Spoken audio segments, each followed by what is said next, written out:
दत्तभाऊच्या त्यांच्या मनोगतामध्ये सांगितलं, जे उदाहरण सांगितलं ते मी त्या कट्ट्यावर बसून ऐकत होतो.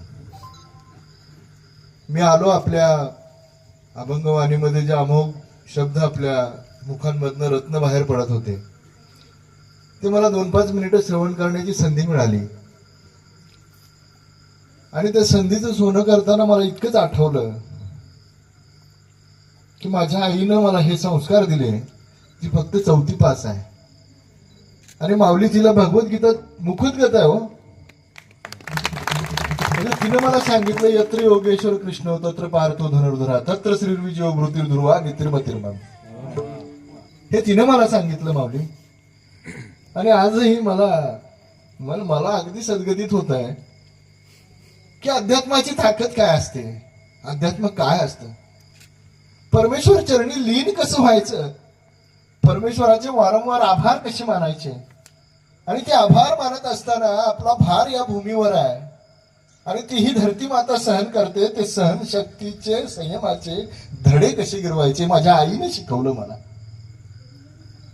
आणि तशी अध्यात्माची रुची, अध्यात्माची प्रकृती, अध्यात्माची वृत्ती, अध्यात्माची उन्नती, प्रगती जे काही आहे, तुम्ही भगवान श्रीकृष्णाचा भक्त आहे.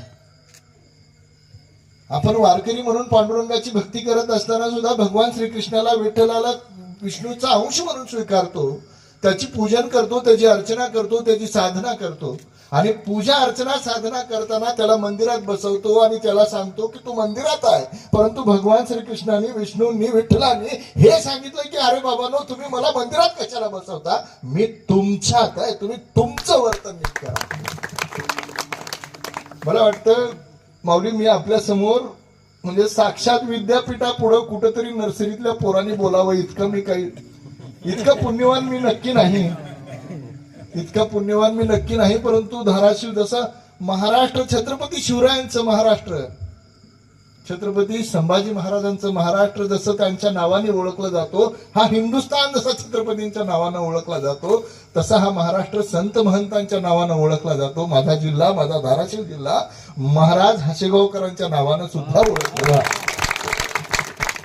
माझ्या जिल्ह्यामध्ये म्हणजे माऊली, आपल्या हासेगावपासून एक 20-22 किलोमीटरवर मी एक ऊसाचा कारखाना चालवतो माऊली. आपले पुण्यपद स्पर्श माझ्या त्या उद्योगाला व्हावे मला अनेकदा वाटलं. परंतु बघा, भगवंताची कृती, नीती, प्रकृती कशी असते मला माहित नव्हतं. मी काल ज्या वेळेला ज्ञानेश्वरचा फोन आला मला, त्यावेळेला मी कैची धामला होतो उत्तराखंड मध्ये.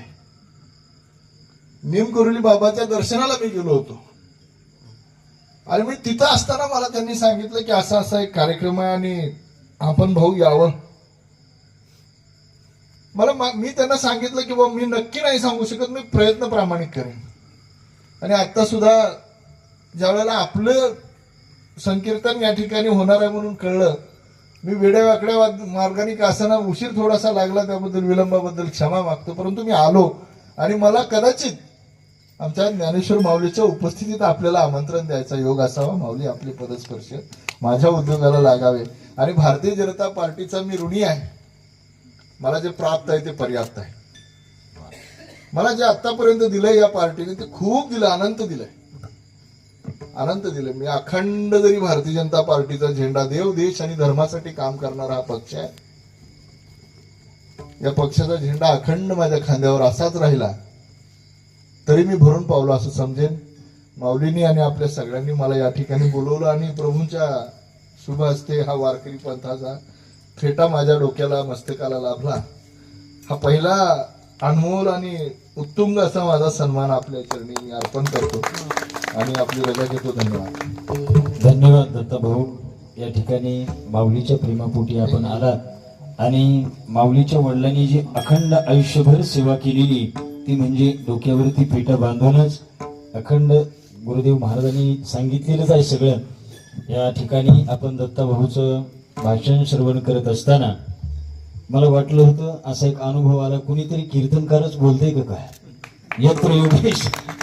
इथून सुरुवात झाली. आदरणीय राजकारण कमी आणि आध्यात्मिक जीवन जास्त जगणं याचं मूर्तिमंत उदाहरण म्हणजे आदरणीय दत्तभाऊ कुलकर्णी या ठिकाणी उपस्थित राहिले. इथं आलेला प्रत्येक जण हिराच आहे बरं का.